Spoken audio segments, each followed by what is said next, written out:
Good evening everyone, my name is Matheus and today I'll be presenting about Godiva chocolate, who is a chocolate manufacturer, and I hope you like it. So it's a little overview what I'm going to go through today. I'll go over the product and the company, their strategic objectives, their situation analysis, and their marketing strategy and mix, and the financials, and finally a conclusion. So Godiva chocolate was founded in 1926 by Joseph Traps, who was also its first owner, and it made a lot of success because the chocolate he produced was really good, and so he decided to open his first boutique in Brussels, Belgium, and it was located in the center of Brussels in the Crystal Palace. And it was a huge success. People really liked it. Their first customers were delighted with the unique taste of the chocolate. And then so he decided to expand a bit. So he went to Paris, France in the late 50s, and once again it was a huge success. Sold a lot of chocolate, made a lot of profit, and then he decided to move forward, and he went overseas and came to the US in 1966, and more specifically he went to New York on the 50th Street, which is a little part of New York which is really busy, a lot of business people and traffic all the time, so it was a really good idea. And then of course with the success of Godiva in New York, it caught the attention of a lot of bigger companies, like the one that bought it in 1967, the Campbell Soup Company. And then for years Campbell Soup Company made a lot of profit with Godiva and spread it throughout United States. But then in 2009, this guy called Holden, who is the owner of Uker Group, which is a food manufacturer. He made a bid for the company for $850 million. So yeah, Campbell Soup Company couldn't refuse it. So, and nowadays is still the owner.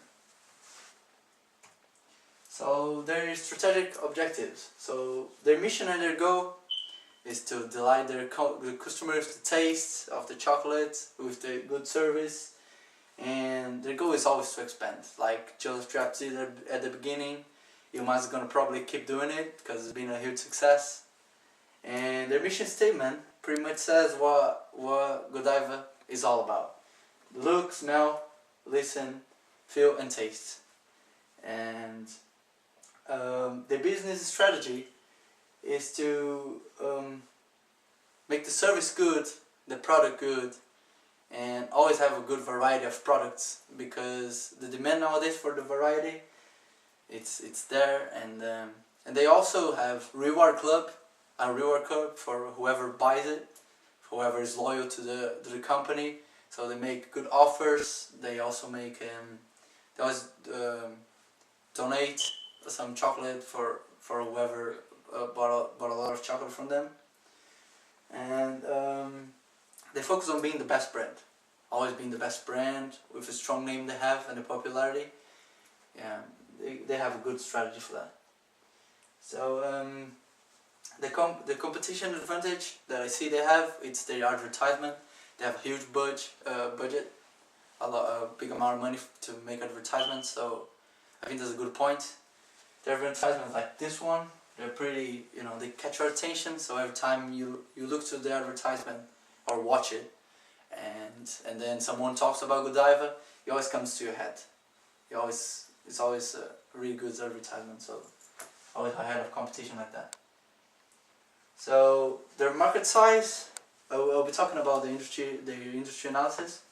So the market size, the market needs and trends, they pretty much walk together, as the chocolate industry is huge. It's a big market, so they have to beat the competition every year pretty much with innovations and everything. because companies like Nestle, like Mars, they've been in the market for years. They have huge experience in that. So yeah, Godiva has to be on top of the game, like those companies are too. The trends, they change all the time, so you never know what people want. So that's why I always talk about the variety and always about innovation. That's what they need to do to fulfill the trends. Just change all the time.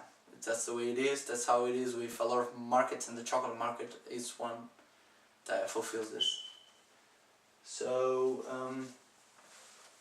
the competition, as I said before, it's pretty much the companies, the chocolate company that's been before in the market, like Nestle, Mars. But fast food nowadays is being an issue for the chocolate companies, because on the last decades, a lot of people dying of over obesity and some fast food diseases, and so chocolate is a pretty fat food, so the demand for chocolate became a little bit lower. So, but a study proved that dark chocolate, it's healthier than any other chocolate in the world. So Godiva, knowing that, since 2009 they started to produce a lot of dark chocolate bars and a lot of dark chocolate involved in their products, so they could fulfill this demand without losing profit. So I'll talk about the SWOT analysis now. Their strengths is, as I said before, the good quality of the products that they try to make all the time, the quality of their service, and of course a little bit of that comes from their popularity and prestige, and they have a lot of variety and innovation all the time, like changing recipes and listening to people, as I said before. So their weaknesses, there's not much to talk about that. They're a pretty strong company, take care of everything pretty much. So the only weakness I can talk about is the price, because to have a good product and a good quality of service, you need to spend a lot of money. So your product can be cheap. So yeah, their price it's not really expensive, but it's not a lot of people that are able to buy it. So yeah, their opportunities, it's always to expand. If they find a place to expand, they will always do.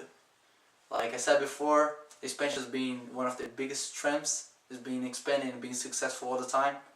So yeah, they will hunt down any country they can expand to and get the opportunities of that.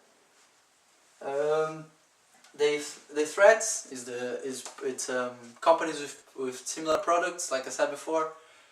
The chocolate industry is pretty wide, so Nestle and Mars are two good examples of that. They have pretty similar products, even better for some people.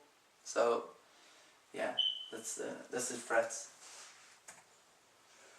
So their marketing strategy and mix, target market and segmentation. It's pretty much the target market. It's about people from 35 to 45 years old, so it's kind of old adult, I could say that.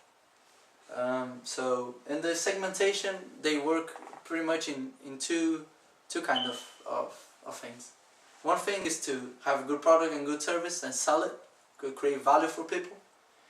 And the other thing, it's give rewards for people that are loyal. They're really strict with that, giving people what they deserve, as people are giving them what they want. So the product nowadays, they sell pretty much everything that involves chocolate, like chocolate bars, shakes and truffles. And their price, as I said before, is pretty expensive. There's a big variety of prices, but the average range is about $26 to $100. And then the place, they try to locate in shopping malls, but they also have their own stores, like boutiques, as I said before, and they are over 50 countries nowadays. So and then their promotion, it's advertisements all the time. They're really good at that, as I said before. TV, social media and billboards. And Yeah. So the expected growth. They are trying nowadays to reach more kids and young adults from 5 to 25-year-olds, because if you can reach the kids and the young adults, you will always reach the older adults or even the old people. Because if an adult see a kid that wants something, they probably buy. So if a kid wants a 10-year-old kid who goes to the supermarket and wants a Godiva chocolate, probably gonna give it to him, and then whenever it tastes, it's gonna say it's good, and then the adults will buy it too. So yeah, that's how they expect to grow. And in conclusion, I think that Godiva is still a pretty young company, even though they have a big name already, a big prestige, and everything is really good in the company. They have a lot to improve still. There's still room to improve a lot, and they have a lot to learn. And I think that throughout the years, next decade or next 2 decades, Godiva is going to be a big name in the chocolate market, bigger than it is right now. And I think it's not going to be one of the big companies in the world, but the biggest one when it comes to chocolate. So that's it. Thank you.